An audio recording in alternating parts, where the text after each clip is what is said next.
আল্লাহ নবী বলেন সমুদ্রের ফেনা পরিমাণ গুনাহ আল্লাহ ক্ষমা করে দেয়।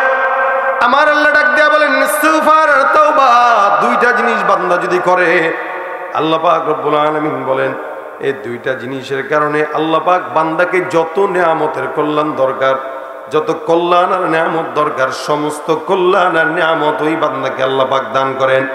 কতদিন পর্যন্ত? বলে বান্দা যতদিন বাঁচবে ততদিন পর্যন্ত, যতদিন হায়াত আছে ততদিন যত নেয়ামত দরকার সব নেয়ামত আল্লাহ দান করবে, সব নেয়ামত।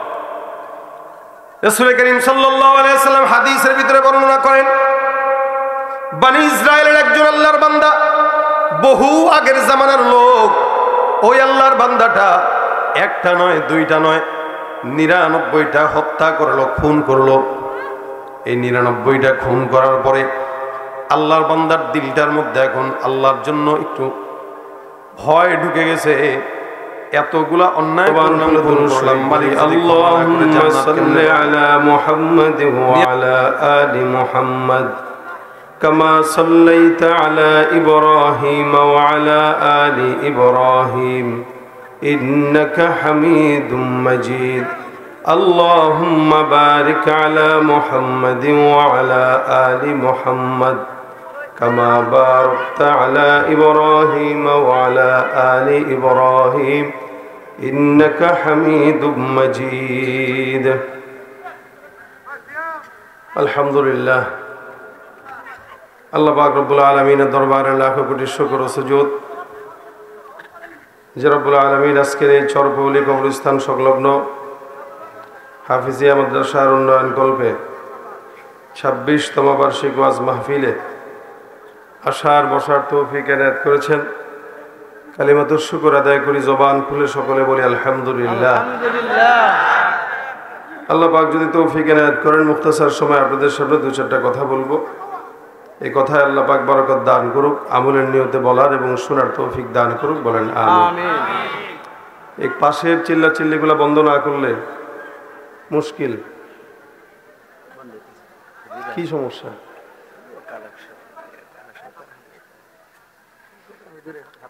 ভাইরা আমার, আপনারা একটু সবাই বসবেন, যারা দাঁড়িয়ে আছেন ভাই একটু বসেন, একটু দয়া করে বসেন, একটু কথা শুনেন। দিনী মজমার আদব রক্ষা করেন। সবাই বসেন, কেউ দাঁড়িয়ে থাকেন না। ভাইরা আমার, আল্লাহ পাক রব্বুল আলামিন আমাদেরকে দুনিয়াতে পাঠিয়েছেন। আল্লাহ পাকের কিছু উদ্দেশ্য,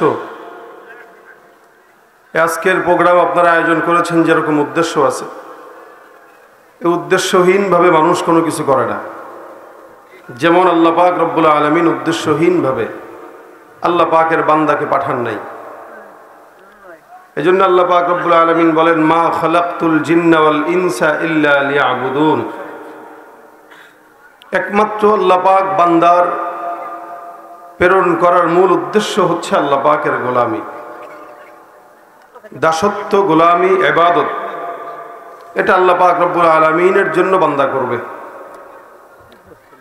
গোটা দুনিয়াতে যত মানুষ আমরা এখানে আছি, যারা বসছি বা আসছি, ইনসান হিসেবে আমাদের কিছু গুণাবলী, দোষাবলী আছে।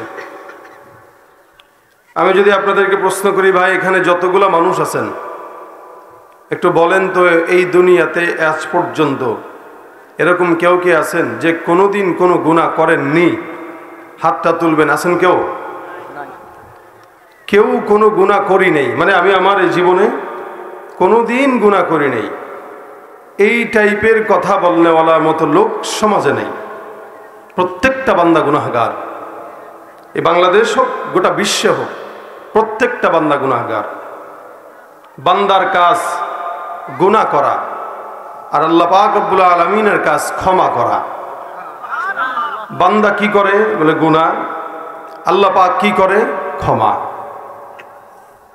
এই গুনাহগার বান্দা ফিতনার জামানায় আমরা যেই সময়টা উপনীত হয়ে আছি, এ সময় চতুর্দিক থেকে ফিতনা, ডানে বামে সামনে পিছনে সব জায়গায়।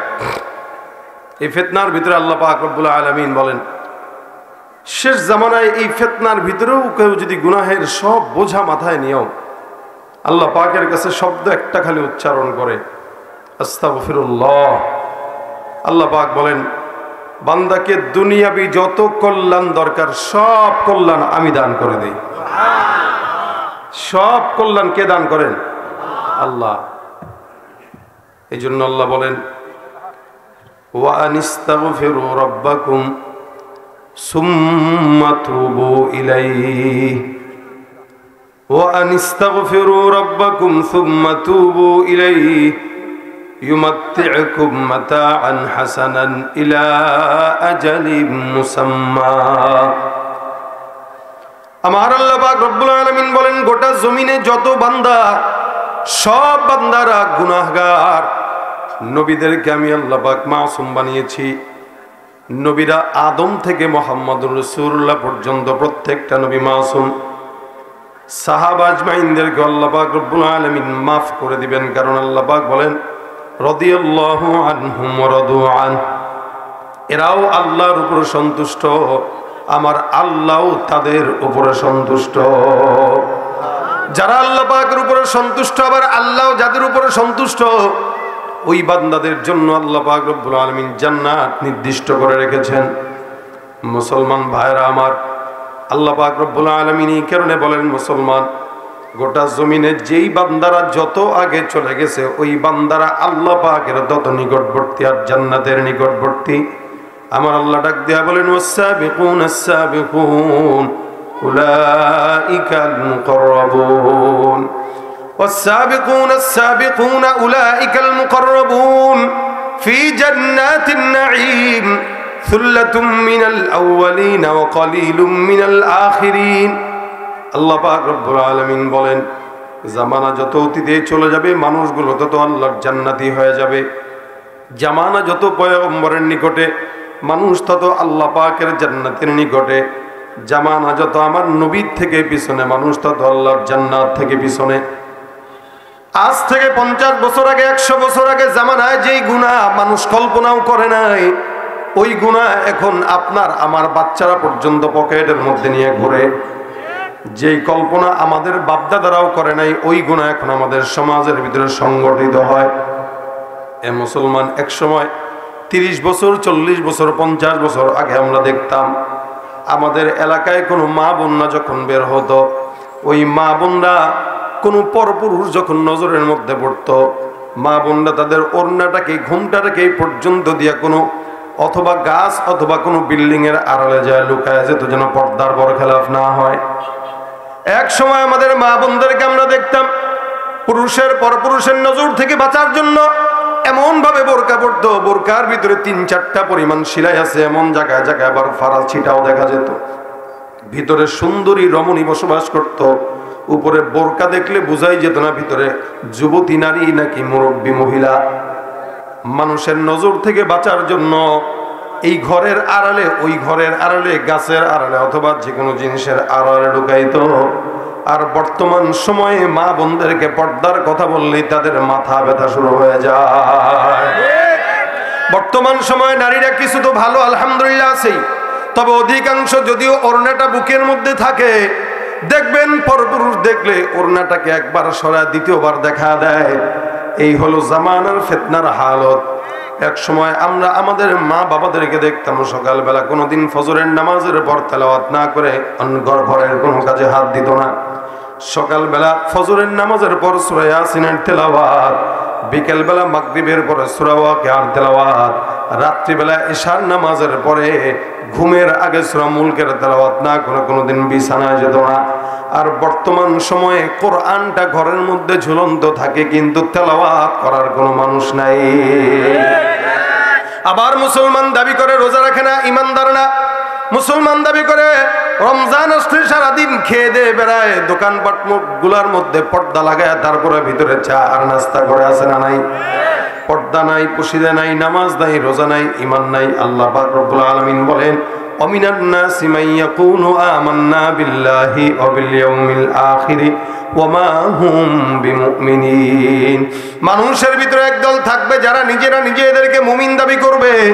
আল্লাহ পাক রব্বুল আলামিন বলেন, এরা যতই নিজেকে মুমিন দাবি করুক না কেন, এরা একটাও মুমিন নয়, এরা হলো সব ভণ্ড আর বেঈমান।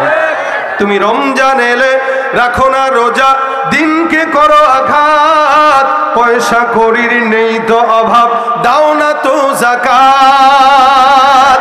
তুমি রমজান এলে রাখো না রোজা, দিনকে করো আঘাত, পয়সা কড়ির নেই কো অভাব, দাও না তো যাকাত। তুমি ইমানদারির বড়াই করো, নেই তোমার ইমান, তুমি ইমানদারির বড়াই করো, নেই তোমার ইমান। তুমি কেমন মুসলমান, কেমন মুসলমান, তুমি কেমন মুসলমান, তুমি নামাজের সাথে নাই পরিচয়, মানো না কোরআন, নামাজের সাথে নাই পরিচয়, মানো না কোরআন। তুমি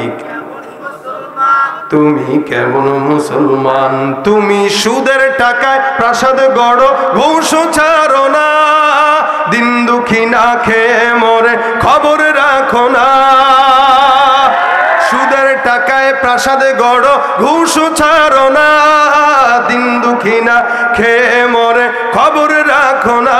তুমি ঘুষ খেয়ে অবিচার করো, সাজিয়া প্রধান, তুমি ঘুষ খেয়ে অবিচার করো, সাজিয়া প্রধান। তুমি কেমন কেমন মুসলমান, তুমি কেমন মুসলমান, কেমন মুসলমান, নামাজের সাথে নাই পরিচয়, মানো না কোরআন। তুমি কেমন মুসলমান, কেমন মুসলমান, ঠিক কিনা?